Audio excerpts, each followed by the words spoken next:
Hello YouTube, and welcome to A Philosophy for Idiots, the series where I take an ideology and break it down to its core to understand its mechanisms and consequences on the human race. This is episode 2, episode 1 came out a year ago, don't ask. So today we're going to be talking about incels. And it's not the first time that I breached this topic on the channel. I also made a video talking about my experience as an incel, which was much more personal. Today, instead, I want to expand this breakdown of the philosophy because it's no longer going to be just about me. It's going to be about the experience I've had observing other incels and the way their brain works. And you could think, well, how much is there to say? A lot, because I wrote and I wrote and I wrote. And I've been writing for 5 months now, and I ended up with 25 pages of script, which is way too long, even for my standards. So because I was starting to go a bit insane, and I was starting to feel like this video was never going to come out, I took what I had at this point, I edited it together into something more concise for you guys, because I know that some of you would be fine with spending 9 hours listening to a Frenchman, others won't. Instead, you're going to get something that is going to be more compact. I'm going to run you through my discoveries and the things that I believe with a specific goal in mind, to open a window into the mind of incels to explain why so many young men embrace a life philosophy that at first glance results in nothing but their own misery. We'll be touching on social topics, on masculinity, on women, of course, because we'll talk about incels. And I think you are going to be edified by this video, or at least that is what I hope. Of course, I have to preface this by saying that I will be speaking from my own perspective as someone who used to be an incel. So maybe what I'm going to say today is going to shock some of you. I have no taboos. My goal is to educate first and foremost. Alright, let's begin with the first thing that fascinates me with incels, namely the fact that an incel hates nothing more than an ex-incel. If you are someone who used to be in their shoes and has managed to transcend it, and you quote-unquote made it, they hate you more than they hate themselves, and they hate you more than they hate women, which is saying a lot. And that is because, in a way, you become the proof that they could make it. And in a way, this also is deep down why the issue with incels at large is willpower. It's the problem that plagues most people who have miserable lives, but who cannot find a way out of the hole. It's because the one key factor that would get them out of the hole, themselves, they deny times and times again. And this is why the hyper-focus on women is so prevalent amongst incels. Some would even say that is what defines them. An incel is someone who hates women first and foremost. Why is that? Well, it's because if you can use women as, in a way, an object that you can project your personal failures on, then you don't have to face your own failures. And you will hear incels say that a lot. If I just got attention from women, then my life would be better. They literally task women with the responsibility of improving their life. And one, that's unfair, because I don't see why women should be responsible for the happiness of someone else but themselves, but also because it doesn't work. And maybe this is the worst issue. Maybe if we could somehow get this generation of young women that would sacrifice themselves for the greater good of younger men, but it won't even function for the simple reason that what they don't seem to understand is that it's the neediness born from their situation that makes them intolerable to women.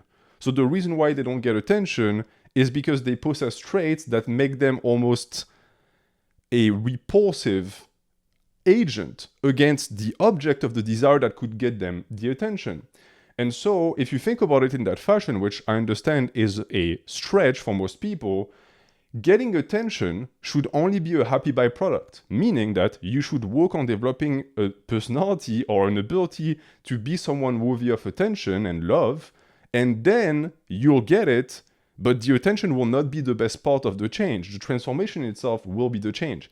And naturally, this is intolerable for incels to hear, because you're essentially telling them, one, your misery is your own responsibility, and that's something that I'm going to be repeating a lot because it's true, but also that the object of the desire that they think is the panacea that is going to fix them, that is not going to fix shit.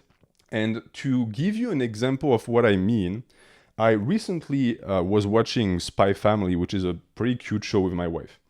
And there is a character in Spy Family who is incel adjacent, meaning that he doesn't get girls, he gets resentful because of that, he's small with like glasses, he's a stereotype. And in an episode, he gets a dog.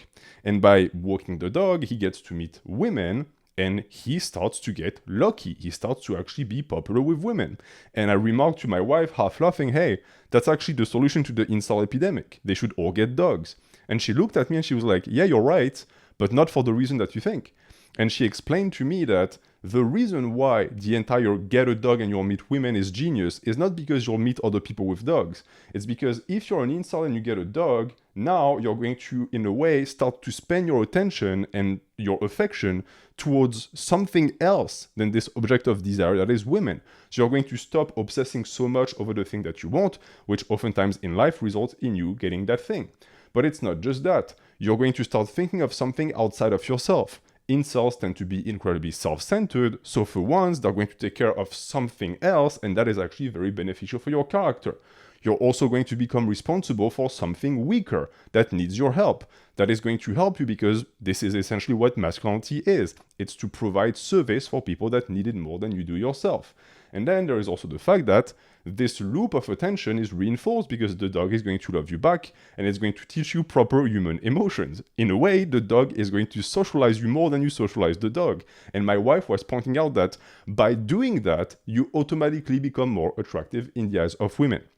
This example I use for, in reality, two reasons. One, because I want to bring up my wife, she's amazing. Also because she watches this video and she's been pestering me to put it out. There you are. I have placed a trap card on the playing field, and now incels, the ones that are going to watch this video, are going to be able to jump on it by saying, hey, you have a wife, so you're not qualified. Because in the mind of an incel, if you are a man and you are successful, then this means that you cannot talk about the incel problem because you made it. Refer back to what I said at the start, this is a very toxic mentality, and we're going to see exactly why here. First, because it literally dismisses people who might know better than you do. In my case, as I said, I was an incel. So I've been through it. And I know what worked for me. And what worked for me, I know shocking, wasn't becoming more attractive. That helped for my own self-confidence, but it didn't magically get me women. There were more things involved. Socialization and developing interpersonal skills was the number one for me as someone who was really, really bad at that. And because of me even telling you that, this, in a way, puts me in a weird position because at the same time, I recognize and accept the fact that looks are very important for dating. But I'm also someone who went through a glow-up and saw no positive consequences on my dating life. If anything, it made it worse because when I was younger and smaller and uglier, I could cope by telling myself, yeah, you're not popular with women, but it's because you're all of these things, so it's normal. But then when I had my growth spurt and I was 6 feet and good looking and I was still really unpopular, I was like, what the fuck?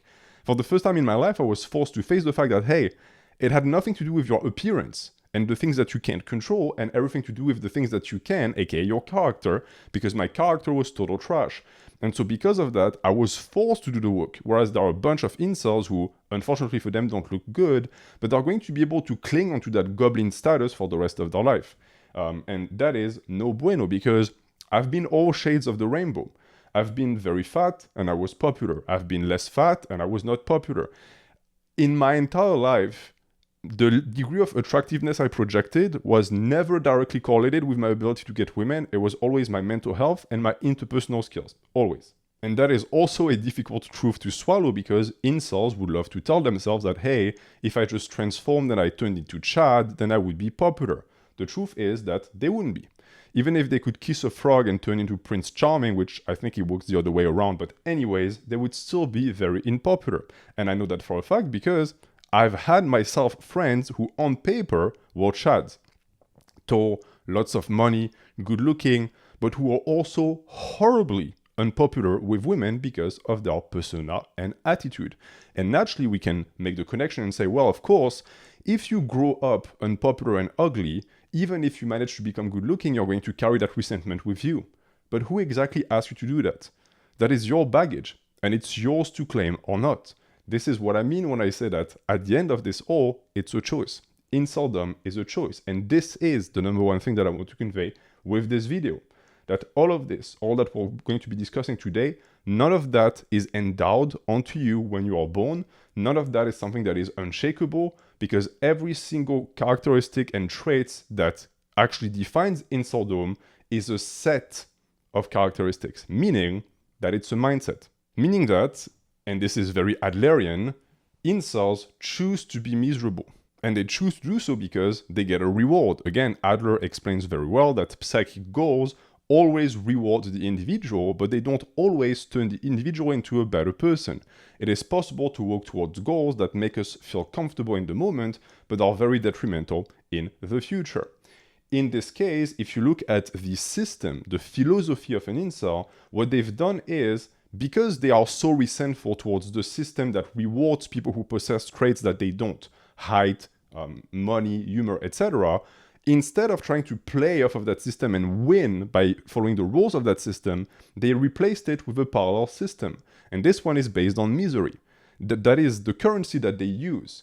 And it's a currency that if you don't possess, they don't take you seriously, which is completely backwards. So in the inceldom kingdom and mentality, the more you suffer, the more unpopular you are, the more of an incel this makes you, and the more accepted you are by other members of the incel community. So this is a literal system that creates, in a way, discrimination against those that manage to extirpate themselves, meaning also that the people that remain in the system have essentially ensured that they will never get better, because the few that actually manage to transcend and could actually turn back and lend a hand, they reject entirely. And this reminds me of a quote by Nietzsche, who wrote in Beyond Good and Evil, aphorism 78, if you want to check it out yourself. He who despises himself esteems himself thereby as a despiser. What this means is that humans always want to feel good about themselves, and they will find a way to feel good about themselves regardless of the method. If we live in a positive environment that pushes people forward for them to grow, the positive achievements in their life would be the things they feel good about. But what if you exist in a system where none of your achievement counts as achievement and you are just seen as a failure? Exactly the case with incels. Well, what you do instead is you're going to start to derive a form of satisfaction from your failures that are no longer failures under the system that you created.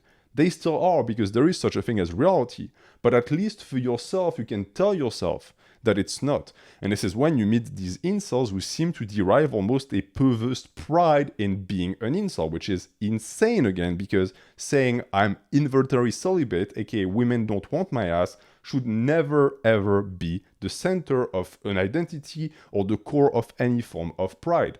But it becomes that because it's the only thing that they have. And that is what is known as slave morality. It's a term and a concept that is poorly understood, but if you understand what I just told you, you also understand slave morality. Slave morality dictates that under a system that promotes values such as bravery or strength, if you yourself don't possess these characteristics and cannot make it in the system, you're going to instead push other values that you possess, like, I don't know, kindness or tolerance, because now these things make you look good without having to put in the work that would take, for example, changing your character to match what the system wants. The issue in what Nietzsche points out is that slave morality perpetuates slave values that creates more slaves, just like with the incel mentality.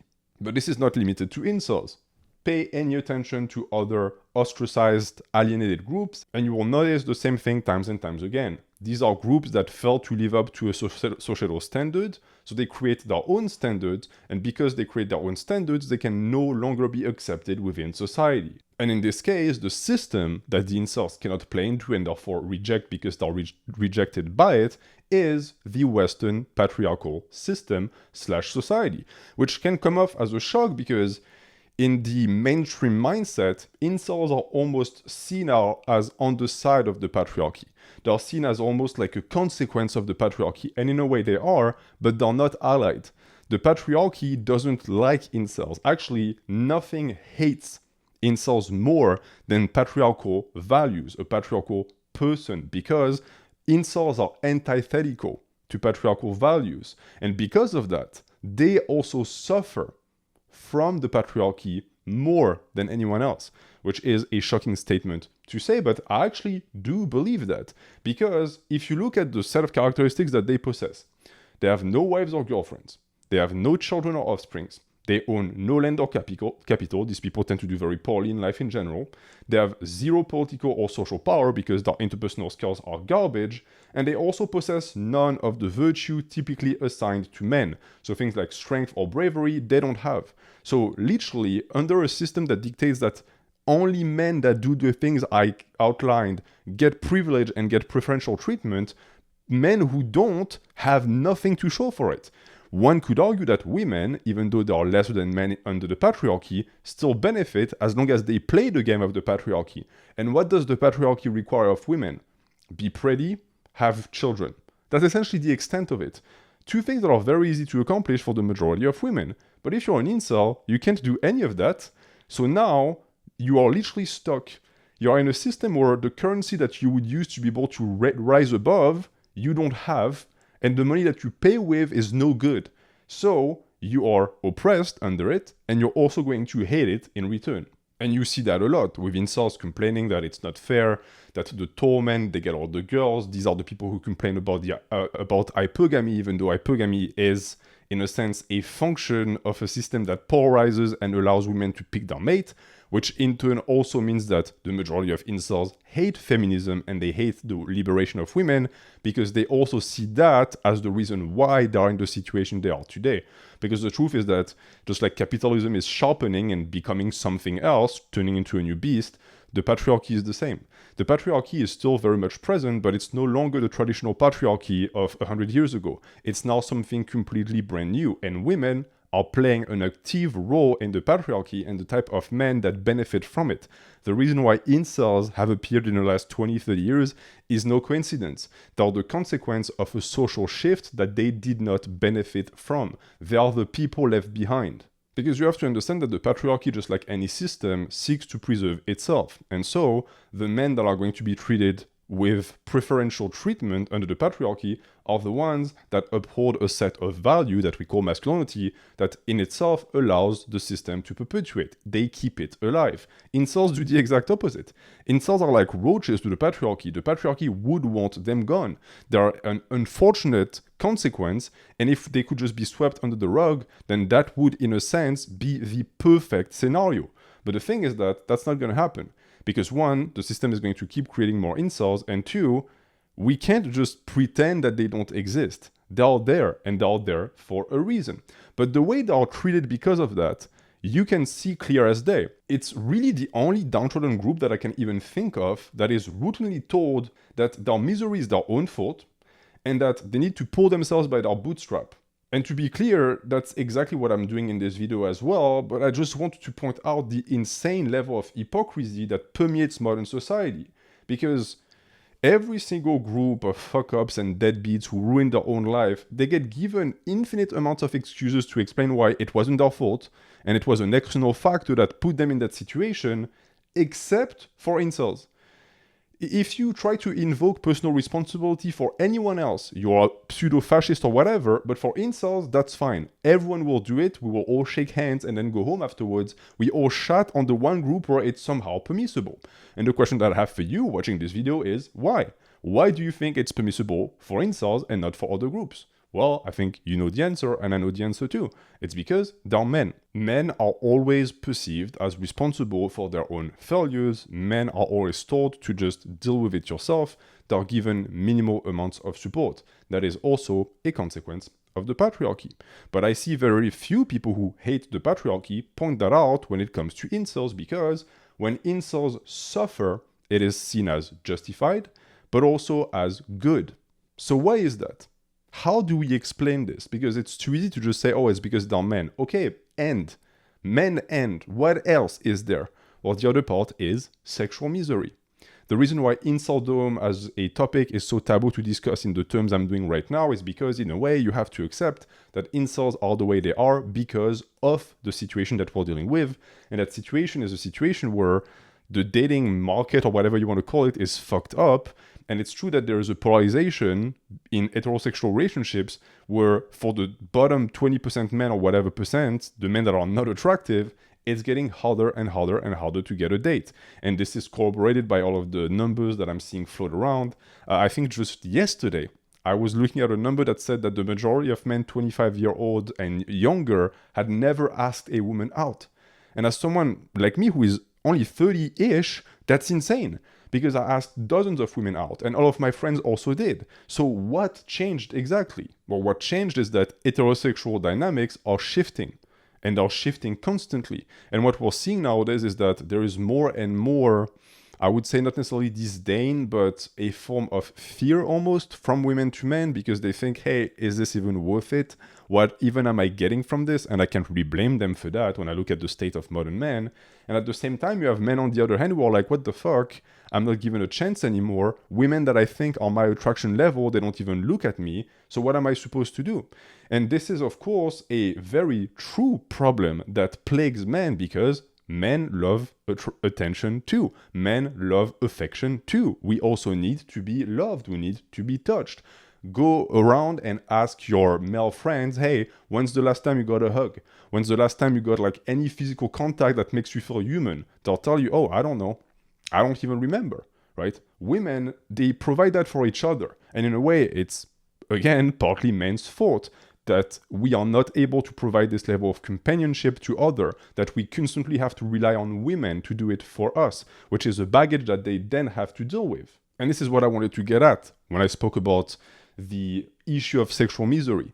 Because if you talk about sexual misery, in a way, you are putting the blame of inceldom at the feet of women by saying, if only women fucked these randos, then there would be no incels. The issue of this mindset being, again, that it dismisses personal responsibility.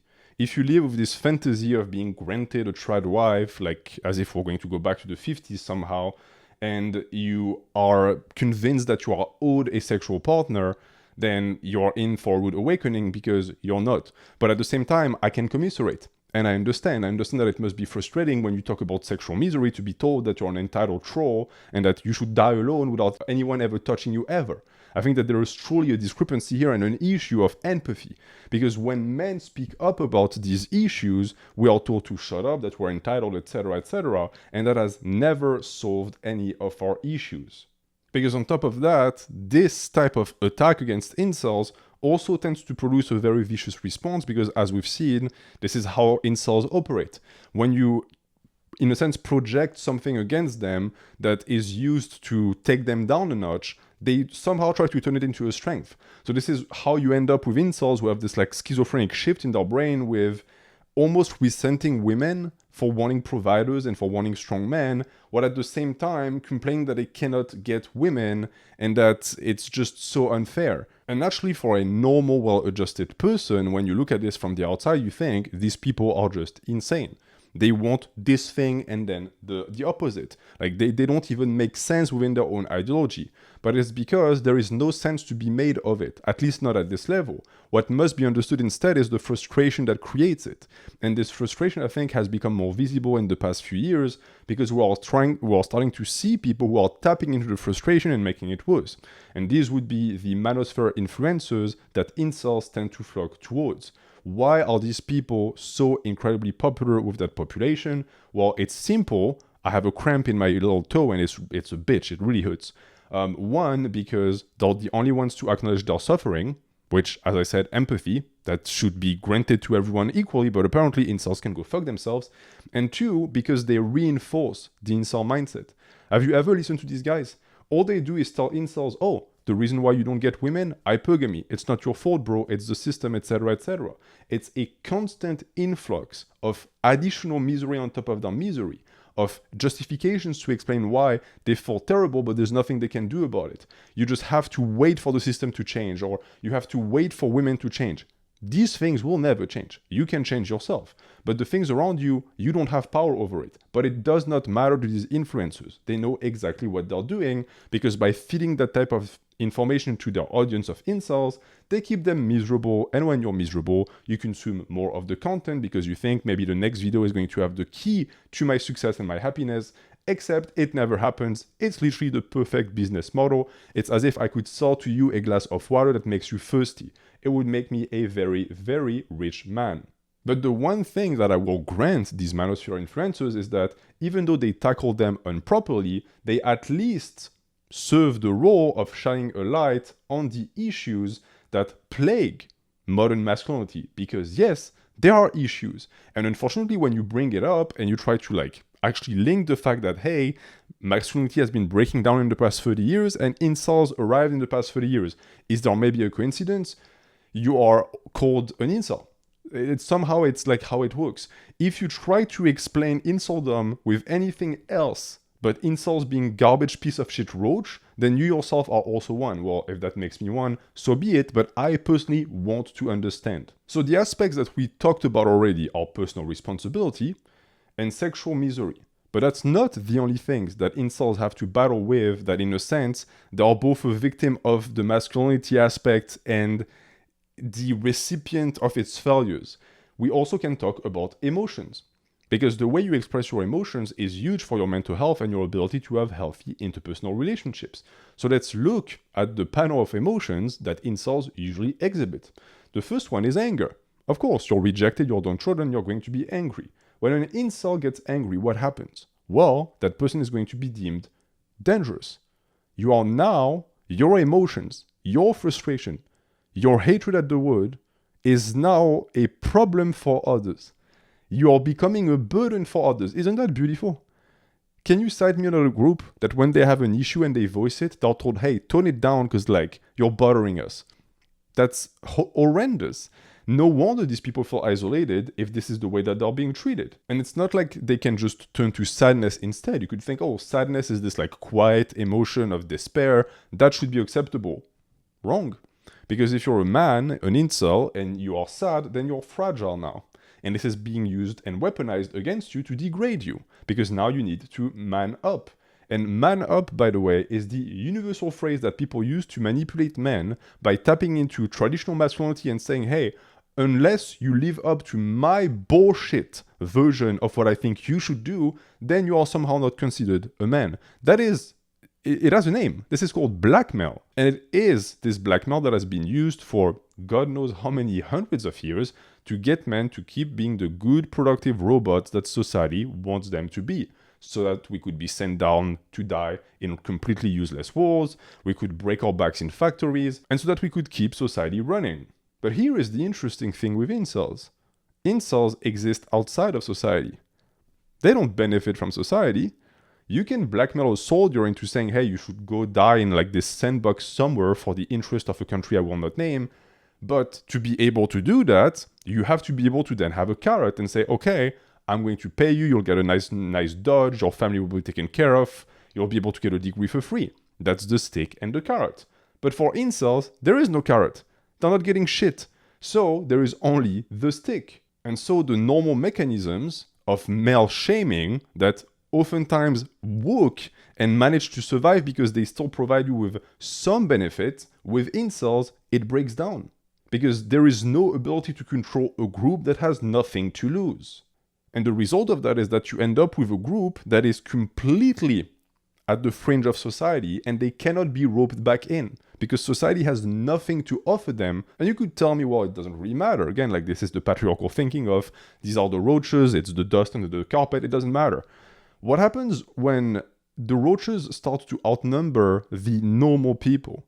What happens when the dust becomes so numerous and big that it makes a big ass pile under the carpet and now you cannot walk on the carpet anymore? Well, you trip. And this is personally my fear. The fact that we are ignoring a social phenomenon by just saying, oh, they're just losers. And it's not like the people who hate incels can even disagree with that, because the number one insult that people levy against them is exactly the fact they cannot get laid. And again, this is something that incels integrate. Because in my previous video, when I was stating that these external factors mattered, but that eventually and essentially you don't control them, so you have yourself to do the work, I was told by many people that I was essentially telling incels to stop being themselves. Which once again proves that the core of the incel mentality and identity is resentment. Because if I'm saying, hey, let go of the thing that is dragging you down, that society has put onto your shoulders and that is preventing you from actually exiting the well, and you tell me, well, that is my identity, this means that you know it. To cite Dostoevsky, a man who knew a thing or two about resentment, the man who lies to himself can be more easily offended than anyone else.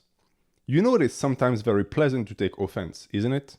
A man may know that nobody has insulted him, but that he has invented the insult for himself, has lied and exaggerated to make it picturesque, has cut out a wood and made a mountain out of a molehill.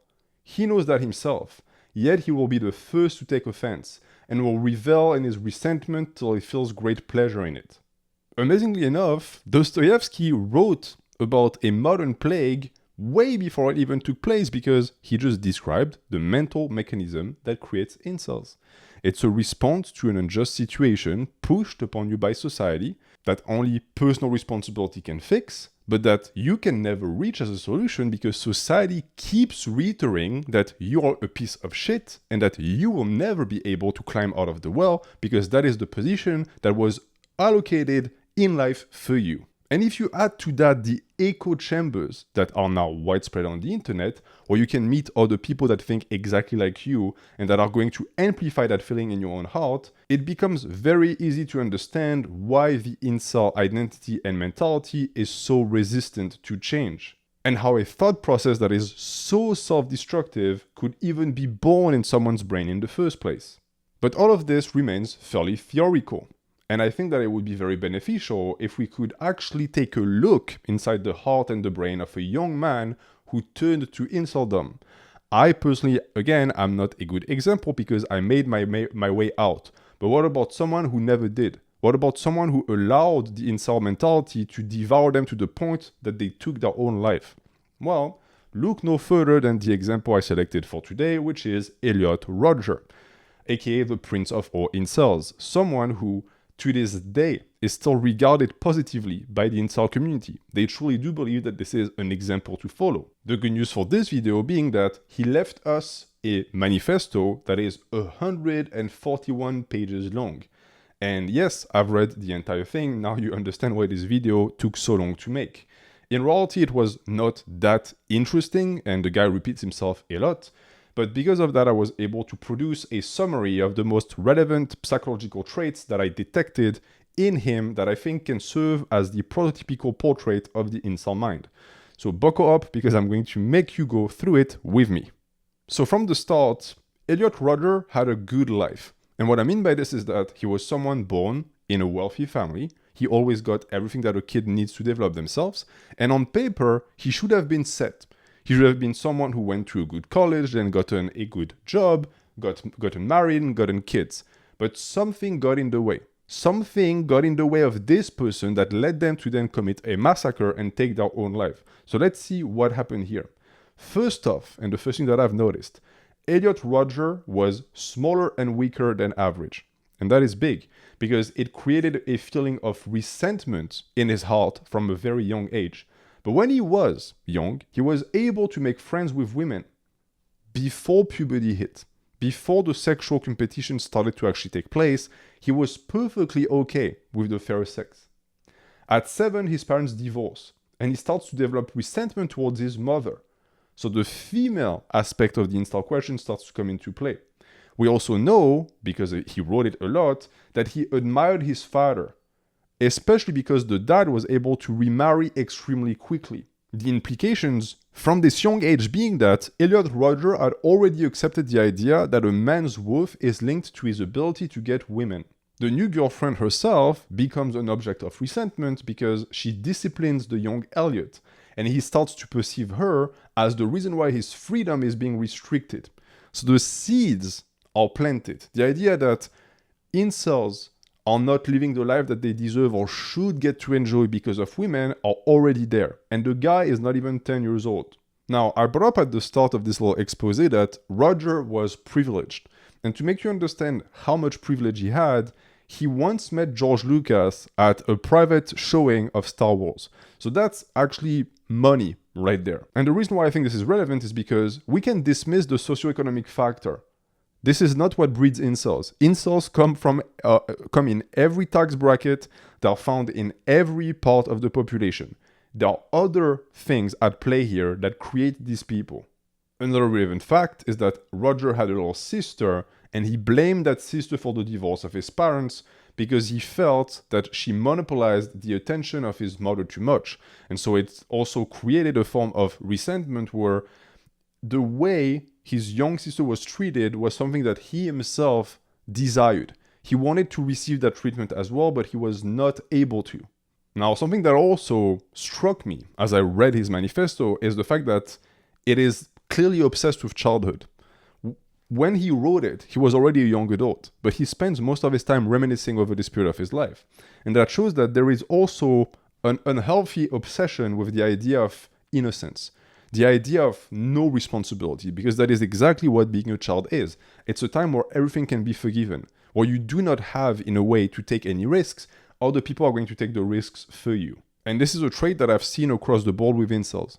They really seem to view child as this Garden of Eden, where the evils of the world and of competition and of the unfairness in reality of the universe is, in a sense, pushed back, right? It cannot access you when you are in that realm.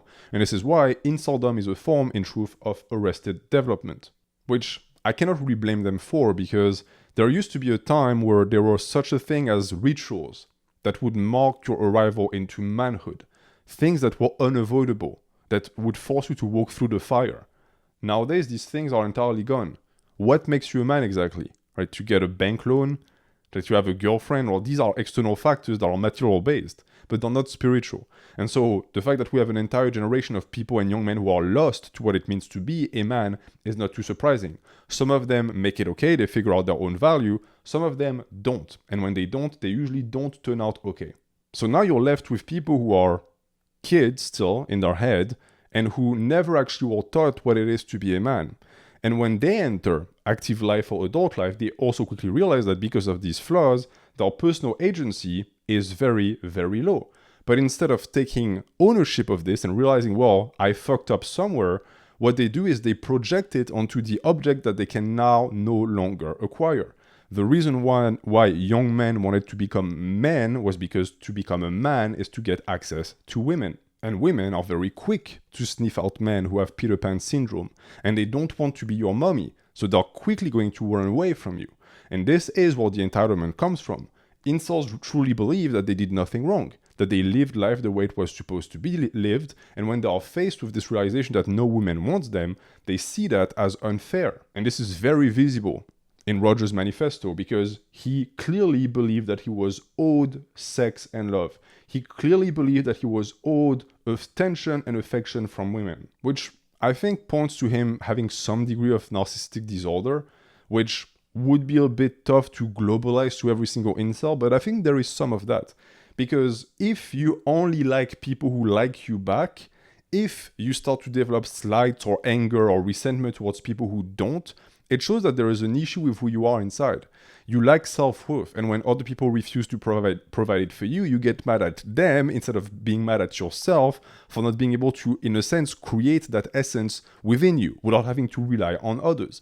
In that way, incels are very needy, and neediness is, by definition, a childish trait. Here is a direct quote from the manifesto. All innocence is destined to be shattered and replaced with bitter brutality. During childhood, I was living in an ignorant, innocent bliss, and I was happy with it. So on one hand, we have the desire to not grow, to not have to take responsibility, and on the other, we have this resentment that comes from not getting the things that you would actually be able to acquire if you had developed these traits. This is the schizophrenic relationship with life and reality that I was speaking about, and that makes the situation of incels so difficult to navigate for them. Something else I want to mention is the fact that when you look at the way Rodger spoke about women, he always spoke about them as if they were objects. So for example, something that I noticed is that he calls his father's ability to get a new girlfriend/wife an acquisition. To him, he regarded women at large as something to be conquered and owned, not people to be, in a sense, in contact with, not other humans to collaborate with and communicate with and exchange feelings and words. No, that is reserved for men.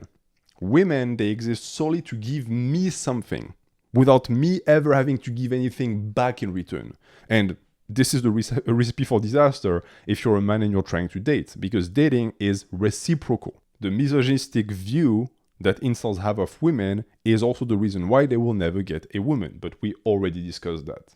What we did not talk about is the effect that women have on the male ego, because for incels like Rodger, having a woman makes you a better man. It boosts your status and it makes you look better in the eyes of other dudes. So one could say that incels desire female companionship not for the sake of the companionship, not even because they like females, but because of how it makes them look in the eyes of other men. And I think it's important to mention this because there are a degree of men, there are a certain amount of men who suffer from loneliness, the famed loneliness epidemic, but who are not incels. Just because you're alone and you crave attention and affection does not make you an incel. If you approach it in the fashion that I described, as something that you're entitled to and that you want solely for the sake of your ego, then you are an incel. And this is something that Rodger seemed to be completely oblivious to. It was interesting to read the mind of someone who was fully honest and who did not understand that his view of women was completely aberrant and pathological. Another pathological trait that I found in his personality is the fact that it's never his fault. So at some point he's caught talking in class, he blames someone else. It's like he truly has no agency. And this is very childlike again. This is how toddlers behave, right? You see them eating the chocolate and you're like, hey, you just ate the chocolate, and they say, no, it was the dog. I saw you eat the chocolate. It wasn't the dog. But in toddlers' brains, it makes a ton of sense. It's a defense mechanism because their egos are so fragile at this young age. When a 10-year-old displays that type of personality trait, that is a very bad sign. And this is why I said that I think inceldom is really a form of arrested development. It's as if the philosophy that they produce is a result of a brain that has never managed to understand that the internal world is responsible for the decisions that you make in your life, and that the external world is only something that can impact you and affect your decisions if you let it. And Rodger was very much someone who could not do that. The external world was his internal world. The external world was always used to justify why he made decisions, why he made changes, why he was the way he was. Up until the end, he justified his actions by saying, you made me do it. The world made me do it. But let's not put all of the blame on his shoulders. Again, the interesting aspect of the manifesto is to also see if we can pinpoint elements outside of his personal psyche that could have manifested into him becoming what he was. And one of these elements and factors is divorce. Because Elliot Rodger's parents got divorced. And that's fairly common. Like a lot of people from my generation were exactly that. And what I noticed when I was a kid was that it was always very easy to figure out who had parents who had divorced because they had a certain affect to themselves. So there was an effect on the psyche of children, but also when dealing with boys who was spending more time with their mom and who was spending more time with their dad, because the way they behaved was also completely different. They were often more timid, they were less rambunctious, less likely to fight and to engage in competition because they were raised by women. And women just don't promote these values onto young men. I know what I'm talking about. I was raised by women. I was personally completely maladapted when I was younger, and lo and behold, I became an incel because I just couldn't figure out how the masculine world worked. I was lost. And the problem is that I was also a boy. So it's not like I was able to attach or to make friends with women because I also didn't understand them. So I was this weird, like, agender creature. I wasn't really a boy. I wasn't really a woman. And that comes with a shit ton of resentment because you think, well, there's a problem with me. But see, the way I phrased it, there's a problem with me.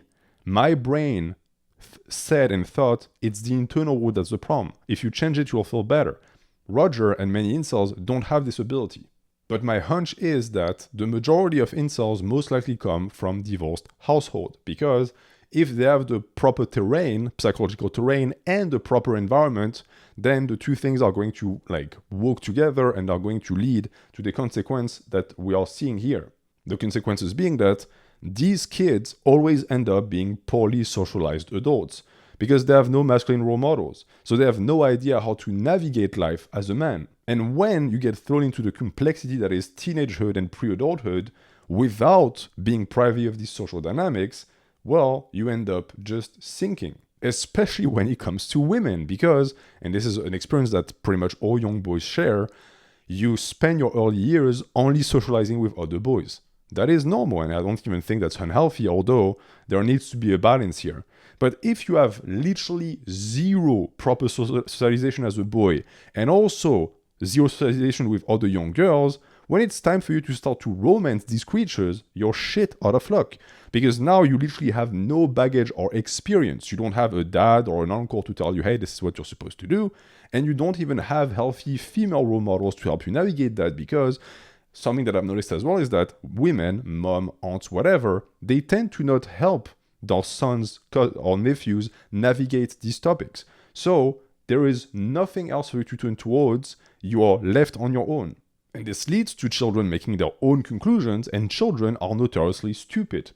Quote, again, by Rodger, "As kids, proving our self-worth and getting validation among our peers was achieved in a fair manner by how good we were at the games we played or how big our collection of Pokemon cards were. No one had unfair advantages, this was perfect, and this is how life should be." This is what happens when you have someone who, as a child, was looking at socialization as something that is like at this childish level of Pokemon cards, who then is thrown into the world of adult where he has to now like interpersonally integrate and connect with women that he knows nothing about, and he's like, well, what do you mean you don't want to date me? I have a shiny Charizard. Well, the issue is that no one cares now. But because he was not able to adapt to the set of value needed, of course he felt it was unfair. One, because yes, he did not possess the values that would have gotten him girls, but on top of that, even if he had possessed them, he didn't understand how to play these cards. And this demonstrates that there is a concept that is essential to the creation of an incel, and that is the idea of the bridge. The bridge between childhood and adulthood is one that incels never manage to gap. And so they are left on one side of the river, and are looking at all of the other people the same age as them on the other side of the river. And how could you not become resentful when this is your reality? And of course you could tell them, hey, you can just cross the river by swimming, but they don't want that. That's hard. They want to be entitled to the nice bridge that they can just like cross, even though they felt to cross it in the first place. Side note, that has nothing to do with this. Rodger had a shiny Charizard. I just want to point out the fact that I had to do with bullshit Chinese cards because they were 50% cheaper, and whenever I asked for Yu-Gi-Oh cards or like Pokemon cards, my mom would get back with like these packets that smelled like 15-year-old like shoe socks and hand them to me, be like, good luck. I didn't read Chinese, so I was forced to try and play with these bullshit cards, and of course no one wanted to trade with me because who wants like yellowish Chinese cards that clearly look like they've been made like in the back of like the shop. It didn't work. I didn't use that as an excuse to turn into a piece of shit. I'm just saying I could have. Now, something that I want to say that sort of shines a positive light on Elliot Rodger is that he was intelligent. And you can tell from his manifesto that he was intelligent. But in a way, it's detrimental. I truly do believe that the majority of incels suffer from their intelligence because they're just aware enough to understand the mechanisms of society and how it makes them losers, but they lack the self-awareness to understand the role they play in it and how to get out of it. Rodger was incredibly good at analyzing the elements that turned him into what he became, but at no point was he able to understand the darkness that he unveiled onto his own life and the life of others by failing to take action when he noticed. Now, getting more into the symbolic aspect of the Rodger manifesto, I've noticed that his father's house represented discipline, whereas his mother's house represented self-indulgence and attention. With his dad, he was forced to follow a curfew, he had to follow rules. With his mom, he could do whatever he wanted. His mom gave him attention whenever he wanted. He could have ice cream whenever he wanted.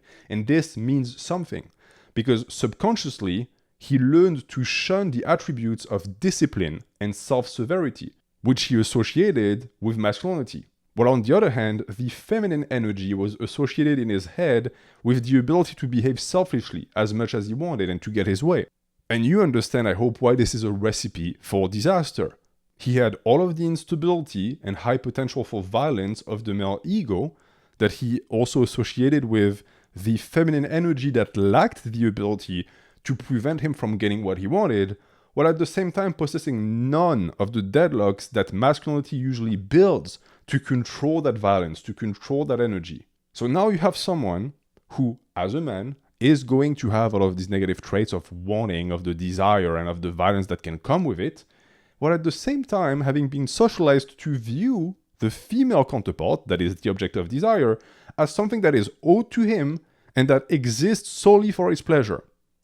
I mean, at this point, reading the manifesto, it's obvious what's going to happen. The guy was engineered to become a ticking time bomb. And when you add to that, again, the feelings of inferiority that came from his height, but also the fact that he was mixed race, because he was white and Asian. And unfortunately for him, he was bullied because of that. And so he started to really resent and detest who he was inside, because your race is part of your identity. You can't do away with it.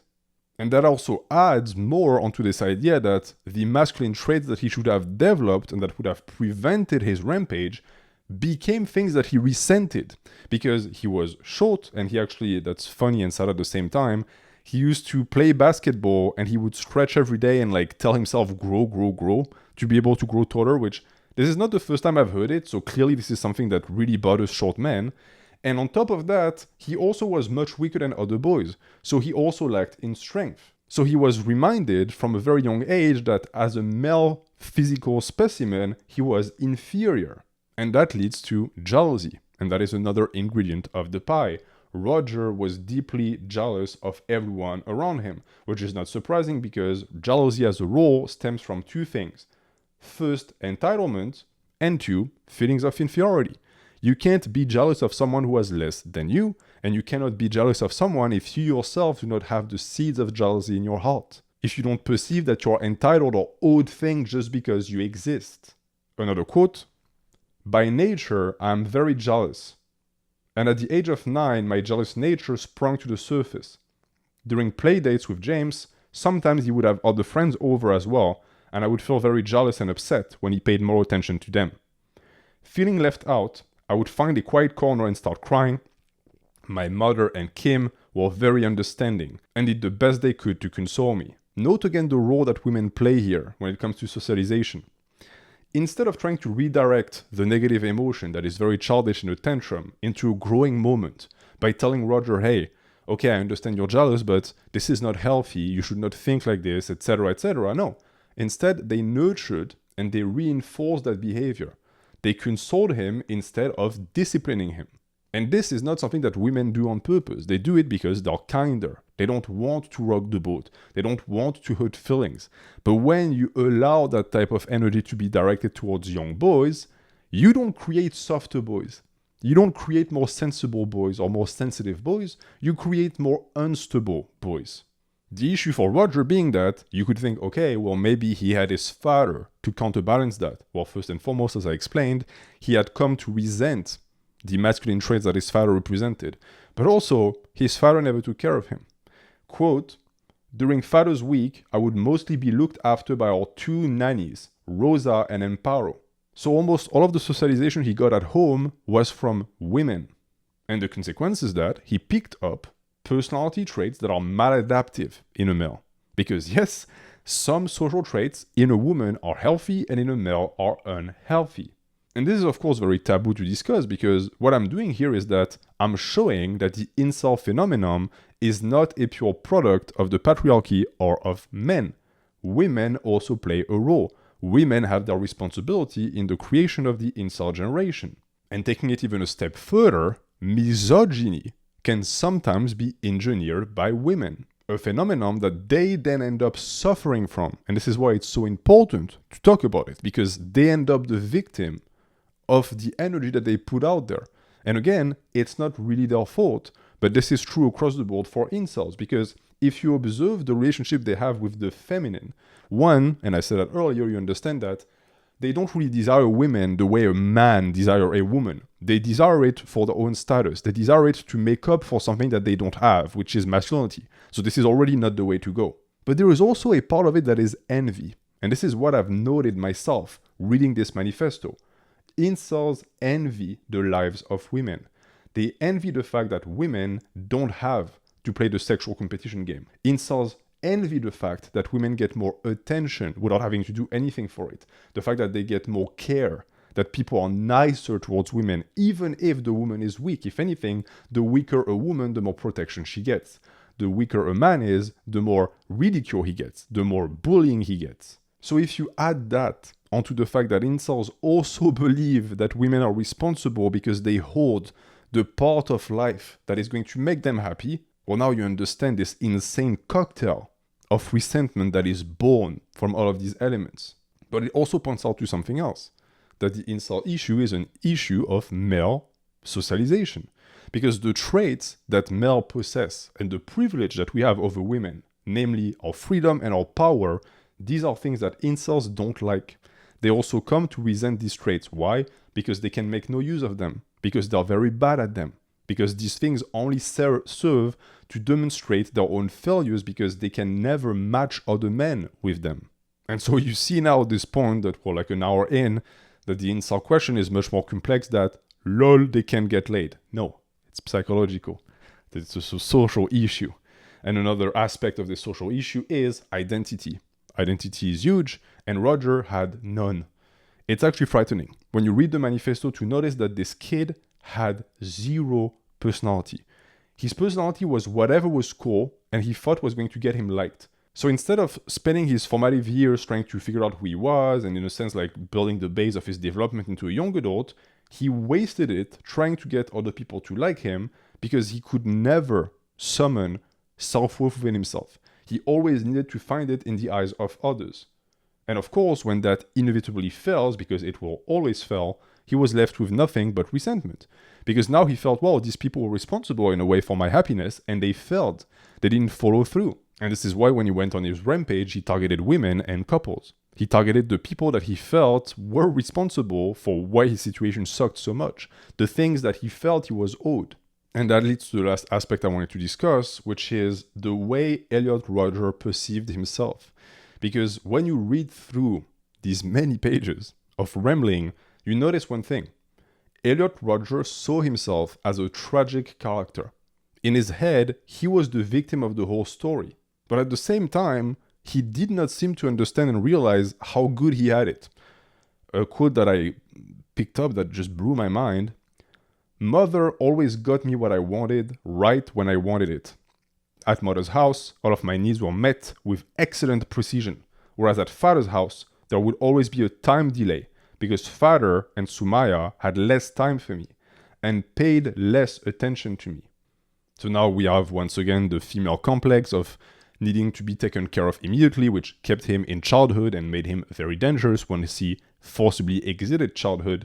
But we also have the notion of the fact that he could not realize what he had.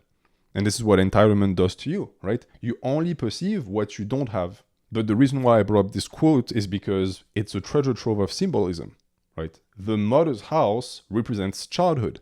It represents the easy life. It represents the ability of a baby to cry in the night and to be attended immediately. Whereas the father's house represents adult life. A life where you have to get shit done for yourself. People are not going to save you every time you ask. And this is what makes incels a creation of this generation because, and I know it's a boomerism at this point to say that, it's true that self-entitlement is off the fucking charts. Now you run into people who truly think that they're owed things. Like, just because they exist and they breathe in oxygen, people need to bend over backwards for them. Which, of course, is partly his fault and partly the result of the environment, as we just saw. And I could go on, because I've read the entire thing like an idiot. But I think this video is long enough at this point, and you get what I was trying to convey here. The fact that incels are not born, they're made. And therefore, this entire process can also be reversed. We are not stuck with these people. We are only stuck with incels if we just shrug our shoulders and say, they're just a natural consequence, or they're just like losers. No. There's a factory out there that creates these people. Yes, some people are more inclined to become incels, but the proper terrain can only be manifested and grow plants and sprout plants if there is seeds and if the soil is proper. If we just prevent the seeds from being planted, we should be good. Because the truth is that so far we're doing pretty well. Right? So far the majority of incels are non-violent. You can just look at the crime rate. They rarely go the length that Elliot Rodger did. But I don't know if we're going to stay that lucky. It might become a real problem in the future. Although I would think that it won't. Because the truth is that the majority of incels are only really dangerous for themselves. They destroy themselves and nothing else. Which is also why they make such a good scapegoat. There are many other groups out there which are much more dangerous than incels that are never pointed out because they are scary. Because you know they're going to do shit to you if you ever point them out. But incels, you can do it as much as you want. They're an easy punching ball. They're already on the ground. You don't even have to just bend over. You can just kick them in the nuts. They're already there. Which is also why, by the way, I always love these people who talk about punching down, who then talk about incels this, incel that. Because that's exactly what attacking incels is. It's easy, it's convenient because they're a built-in joke, you don't even have to be creative, and on top of that, it serves as a way to dismiss the failures of a society. The failures of a society whose incels are a symptom of. There is a degree of decadence, and they are the people that are the result of that decadence. It is insane and inane to point them out as the cause of it, because blaming incels for the state of modern dating and of heterosexual relationships in general is the equivalent of blaming poor people for the economy tanking. They're the consequence of it, not the cause.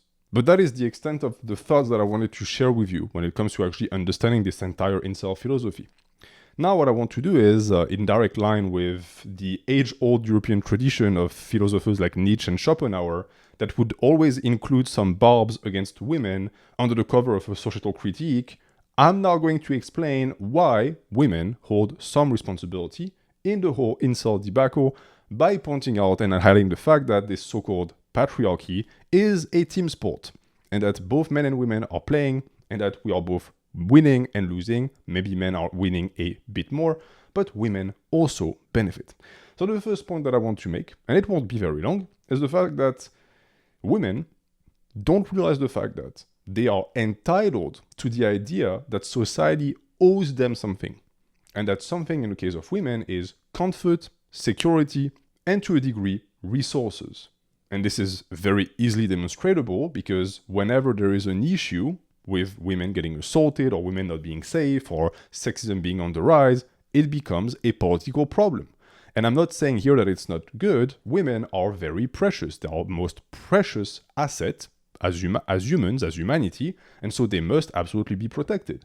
But I find it interesting that on one hand, we can all pretty much agree with that, and all women will agree with that, but at the same time, if you say, for example, that men should receive some degree of love or attention, you're told no. Men are not owed love or sex. Okay, well then there's an imbalance. And we cannot fault incels, or even men in general, for not playing into a system that clearly appears rigged. And that is typically a patriarchal double standard. On one hand, men are only valued if they're independent. So if you can go get love, then that's fine. But if you can't, fuck you, you won't get it. And at the same time, for women, that responsibility is never placed on their shoulders, which many people like to point out as a blatant imbalance, or as George Orwell used to say, all animals are equal, but some animals are more equal than others. But this also leads to another hypocritical thing that I've seen times and times again, which is the fact that women, in general, like to hate on incels. Which one, I sort of get it, but at the same time, you understand that part of the reason why they're like this is because of that behavior. Like, it's not your responsibility to give them love, but at least don't stomp on their faces while they're begging for it, please. And also, that's patriarchal. If you're a woman and you hate incels, what you hate in incels is their inability to actually live up to the standards of masculinity promoted by the patriarchy. So you reinforce the patriarchy. Why? Because it benefits you. And this is the truth. Women are all for the patriarchy as long as it benefits them. They pick and choose the things that they like and they don't like. And the things that they don't like are going to be attacked with the energy of resentment. Resentment is not something that is specific to men. Women can also feel resentment. But the form it takes and the way it manifests on the social sphere is entirely different. You might have noticed that when a woman expresses resentment, it's often seen as legitimate because it's always seen as a response against an injustice. This very same privilege is not awarded to incels. When they express their resentment, they're told to shut up and that they're entitled. Which is something that I think is stupid and backwards because resentment, regardless of the source, is destructive. And if you don't believe me, here's a little experience I have for you guys that I would like to conduct. And this is going to end the video. It's a little bit of a game. What I did is I went and I scoured multiple incel forums as well as multiple feminist forums. and I pulled messages and comments from both of them that were always highly upvoted and that conveyed a general consensus. Then I applied the incel filter to these comments, meaning that every single term, every single mention of man was turned into woman, and every masculine term was turned into a feminine equivalent. The goal being, of course, to make sure that you would not be able to tell, based on the gender, who is talking, an incel or a feminist. And the test, the quiz, the challenge I have for you guys is, can you guess, based on tone and vocabulary alone, which messages are from incel forums and which ones come from a feminist forum? Because if there is a difference in the resentment and the effects of this resentment on the psyche of men and women, then you should be able to tell. So let's see. I'm going to read them one by one. What you can do is write them down for yourself, and at the end I will reveal the result, which is which, and you'll get to see how accurate you were. C'est parti. Comment number 1. Men need to stop being nice to women to be polite. They need to know they suck. Comment number 2. If more people called out sluts for being sluts, the whole world would be a nicer place. Comment number 3. Very few of us have any fucks left to give, loan or sell. They did this to themselves. Comment number 4. I'm so over older white women. Older white women are so fucking needy and entitled, I just cannot take it. Comment number 5. I'm with you. I work in a female-dominated field with far too many entitled cunts and miraculously lost all my fucks a couple years ago. What the fuck did being polite and nice ever get me anyway? Alright, you're done? Did you do your lotto? Did you select which one is from incels and which one is from feminists? Well, I can tell you that you are most likely wrong because I bamboozled you. The truth is that 100% of these comments come from feminist forums. 100%. The only thing I did is I changed man for woman, and I modified the adjectives to gender them towards female and not male. Do you see the vitriol and the anger here in these comments and the resentment that sips from them? These are not random comments that got no upvotes. This is from Reddit. It's from a very famous feminist forum on Reddit. Every single one of these comments got hundreds of upvotes. So these make a consensus in this specific place. And I'm not saying that to say that all women think like this. I'm just saying there's enough of a contingent that it is relevant, that it makes up for an ideology and a philosophy. And in the head of these women, this is justified. These feelings of anger and hatred are justified. And maybe they are. But the question I have is it helpful? Is it helpful for women to feel that way towards men? Is it going to lead to a great repair, or is it going to lead to a great divide? And this is the same question that I have for the incel thing. Is the way incels feel about women going to allow them to get women and to be happy? And the answer is, of course, no. Because resentment, regardless of the source, is always destructive, because it takes you away from the ability to reflect on yourself and to find out ways in which your life could improve. Instead, it has you focus on external factors that keep you mad and miserable. And there's a degree of addiction in that, exactly as Dostoevsky explained in his quote about resentment. Which leads to the conclusion of this video and the cure. What is the cure? And what do we do? I personally think that I already gave you the answer. Because my cure is this video. What I think is needed here is understanding and change. Understanding that it's not men against women, it's us together. That the incel phenomenon is a consequence of something deeper happening to society. And feminism is the exact same thing. And until we understand the dynamics, until we understand the direction that these energies take, we will not be able to control them, and we're going to be controlled by them instead, which, as we've seen, is not leading us anywhere positive. But that's pretty much that. So thank you for sitting through the video. I have no idea if this is good. I just need to put it out. I'm just tired of rewriting the script, so this is this. I guess the comment section is there for that. You can tell me if I did a good job or if I'm completely off the mark. If you enjoyed the video, you can, as always, support the channel on Ko-fi. This is the first link in the description. I want to say a huge shout out for the people who are still supporting. I have been highly inconsistent, partly because this video took me too long and it was stupid on my part, partly because I'm very busy with the School of Strategy, But I hope I'm going to be able to reach more of an equilibrium, which at this point, I don't want to insult your intelligence. I won't tell you I'll be back soon because I don't know. But you can always bet on the fact that I'm thinking about you. I love making videos, so I'm always working hard on my next script. And so I will see you as soon as I see you. As always, thank you for watching. Have a good night.